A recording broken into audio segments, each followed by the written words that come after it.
Shalom, selamat petang, selamat jumpa kembali di ibadah persekutuan kaum perempuan lewat ibadah online malam hari ini.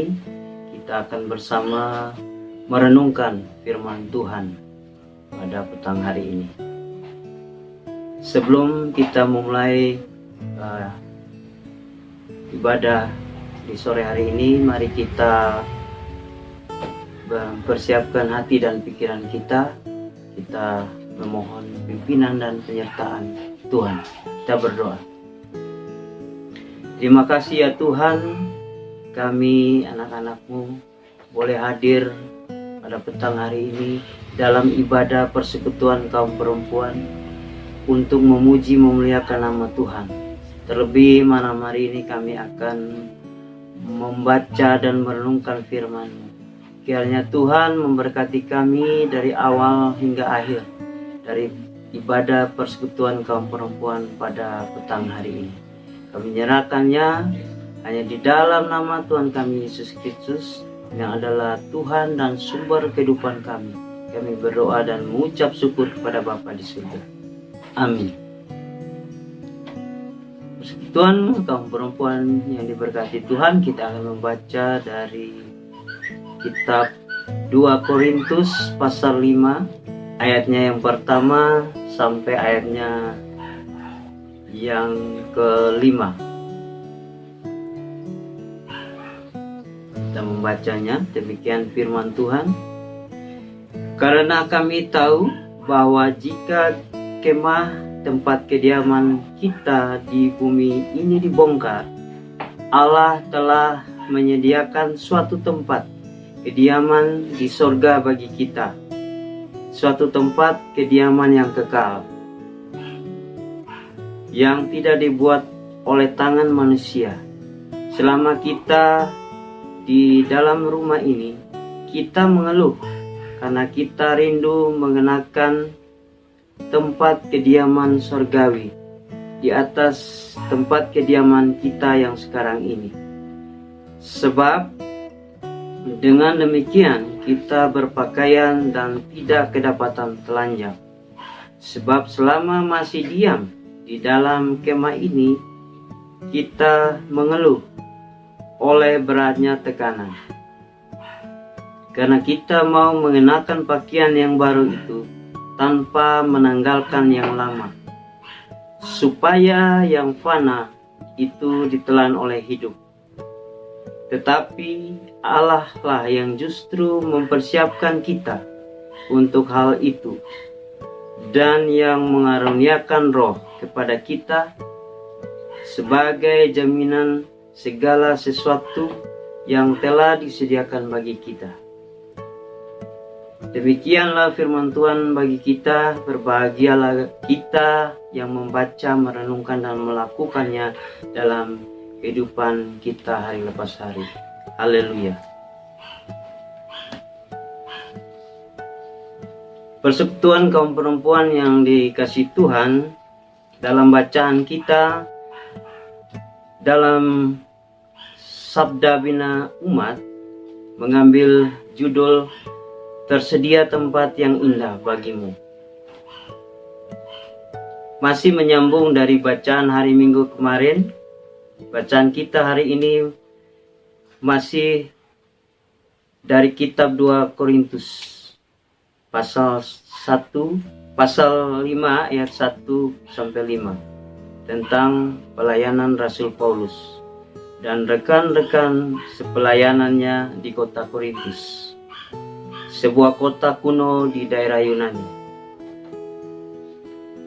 Persekutuan kaum perempuan yang dikasihi Tuhan, dalam perjalanan pelayanan Rasul Paulus tentu banyak tantangan dan penderitaan serta penindasan yang dialami mereka.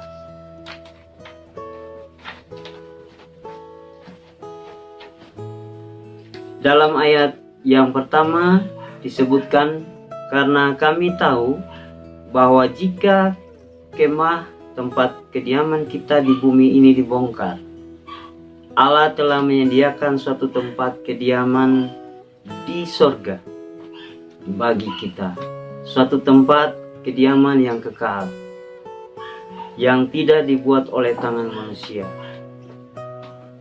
Istilah kemah di bumi menunjuk kepada tubuh orang percaya di bumi, atau kehidupan orang percaya di bumi, atau kehidupan keduniawian, kehidupan yang bersifat sementara.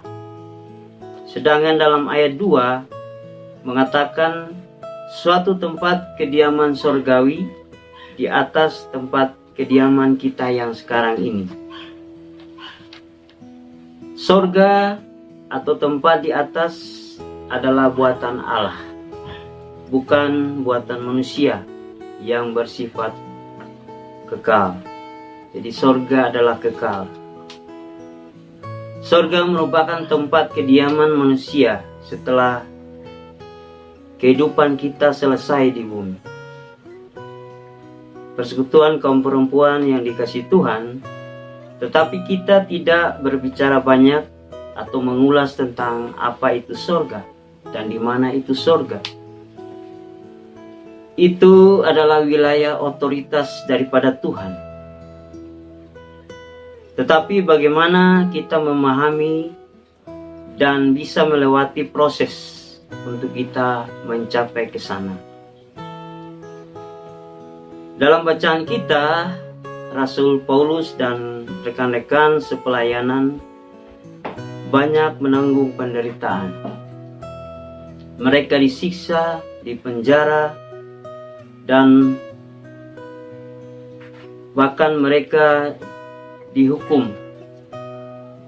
Tetapi mereka menganggap itu adalah jalan menuju kemenangan.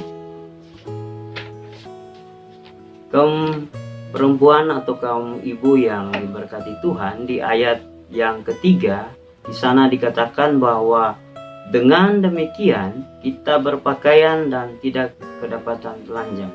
Maksudnya adalah setelah kita hidup dalam kemuliaan sorga, kita sudah berubah dan tidak lagi menggunakan identitas kita yang lama atau identitas kita di dunia. Kita merasa lebih terhormat dan kita tidak berdosa. Kita tidak hidup di dalam dunia, tetapi kita hidup dalam kemuliaan yang kekal, kehidupan yang baru di dalam Tuhan. Di dalam ayat yang keempat dikatakan bahwa kita masih diam dalam kemah ini. Maksudnya adalah kita masih berada dalam kehidupan dunia yang fana, yang belum kita tanggalkan. Padahal kehidupan yang baru itu harus kita persiapkan atau kita capai. Sedangkan di ayat 5 dengan jelas dinyatakan bahwa tetapi Allah lah yang justru mempersiapkan kita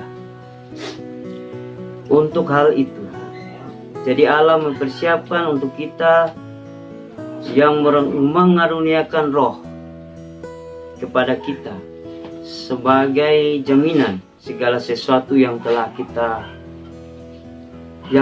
disediakan bagi kita. Persekutuan kaum perempuan atau ibu yang diberkati Tuhan, jadi Allah menurut Rasul Paulus sangat mengasihi kita. Yang penting kita percaya kepadanya. Di dalam ayat yang ketujuh, walaupun ayat ini tidak masuk dalam bacaan kita, masih menjadi ayat lanjutan, mengatakan bahwa sebab hidup kami ini adalah hidup karena percaya, bukan karena melihat. Sebab hidup kami ini adalah hidup karena percaya, bukan karena melihat. Ibu-ibu persekutuan kaum perempuan yang diberkati Tuhan, Paulus dan rekan-rekan sepelayanan rindu mendapat tempat kediaman yang kekal itu. Mereka tidak peduli dengan penderitaan yang dialami. Walaupun tubuh menderita, tetapi kehidupan baru yang kekal akan didapatkan mereka. Mengeluh karena beratnya tekanan yang mengganggu dan menghambat pelayanan terkadang tak terhindarkan. Tuhan Yesus telah menderita bagi kita di kayu salib untuk menjadi jalan keselamatan bagi kita semua. Kita terpanggil untuk melayani Tuhan dalam kehidupan kita masing-masing. Dalam pelayanan kita ada saja hambatan, tantangan yang kita hadapi. Tetapi semua itu tentu harus kita jalani. Kita berhadapan dengan berbagai tipe orang, berbagai karakter, berhadapan dengan adat istiadat, kebiasaan, suku, dan lain-lain sebagainya.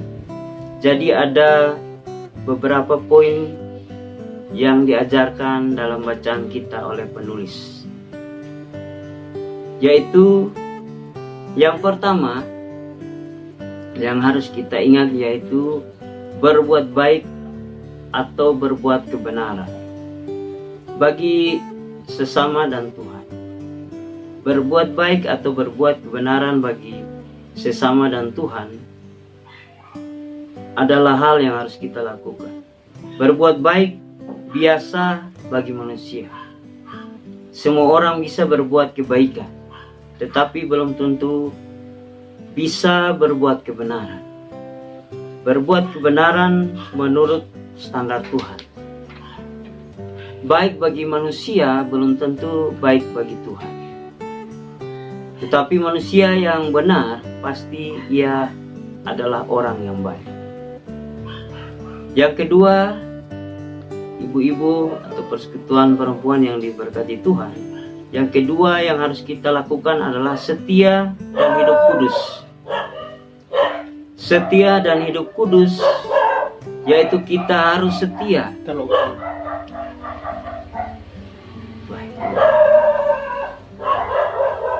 Biar jangan nanti dipotong. Setia dan hidup kudus, ya yang kedua, setia dan hidup kudus.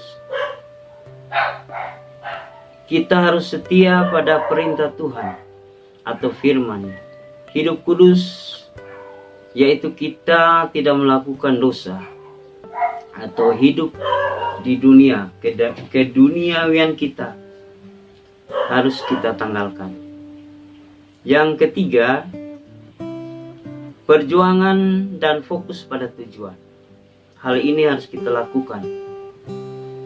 Perjuangan di sini adalah menderita atau siap menderita, siap berkorban bagi Tuhan kita. Menderita untuk mencapai tujuan. Kita harus fokus dan tidak peduli pada tantangan apapun. Ya, tujuannya adalah atau apa yang menjadi tujuan? Tujuan adalah yang harus kita kejar, yaitu surga kekal. Kita fokus untuk mengejar surga kekal. Dalam ayat pertama dan kedua disebutkan. Jadi ada dua pilihan untuk kita. Pilihan pertama, menderita dulu baru bahagia di surga. Atau yang kedua, bahagia dulu di dunia, menikmati dunia ini, baru menderita. Menderita dalam penghakiman Tuhan. Nah, dua hal ini yang harus kita pahami. Tentu kita harus memilih menderita dulu baru bahagia di surga kekal. Banyak manusia yang mencari kesenangan dunia, berfoya-foya pergi ke pesta, tetapi mereka tidak mengejar surga. Mereka lebih mengutamakan hal-hal duniawi. Nah, pilihan dari kedua hal tadi tergantung kepada ibu-ibu atau kita semua. Semua pilihan itu dikembalikan kepada diri kita masing-masing. Persekutuan kaum perempuan atau kaum ibu yang diberkati Tuhan, semua ini tentu sulit kita jalani. Tetapi di dalam dunia yang semakin sulit ini, tentu pilihan sulit ini harus kita lakukan untuk kita mencapai kebahagiaan di akhir atau di sorga kekal. Nah, di ending atau di akhir dari renungan kita malam hari ini, kita bisa baca di ayat 10 di pasal 5 bahwa sebab kita semua harus menghadapi tahta pengadilan Kristus, supaya setiap orang memperoleh apa yang patut diterimanya sesuai yang dilakukannya dalam hidup ini, baik ataupun jahat. Kiranya Tuhan memberkati firman-Nya. Amin.